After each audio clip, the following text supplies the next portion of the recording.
it's Steve. This whole MLF thing going on in Potomac River. Pretty interesting tournament. A lot of cool stuff going on.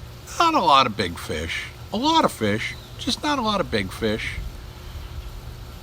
But the topic here is Keith Poche. He's leading after day one.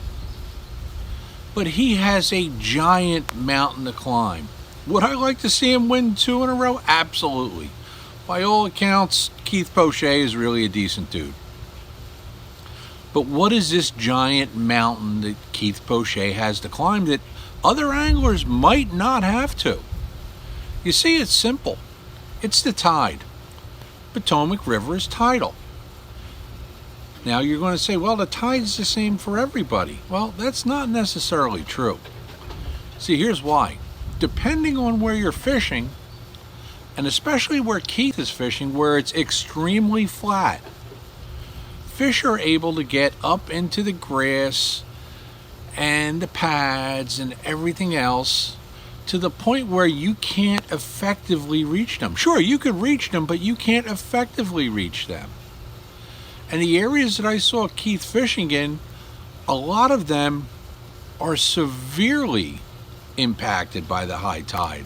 As in, he's only going to really get the fish at low water and still have the same success. Now, if you know tidal fishing, the tide is somewhere between 45 minutes and an hour later every day.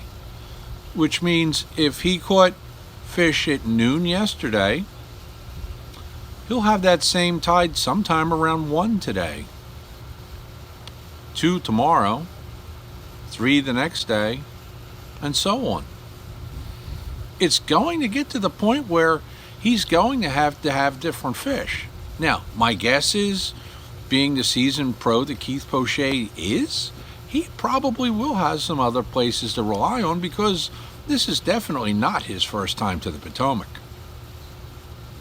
So, who stands to capitalize on Keith maybe not being able to catch as many fish going down the road? Everybody that's on his tail.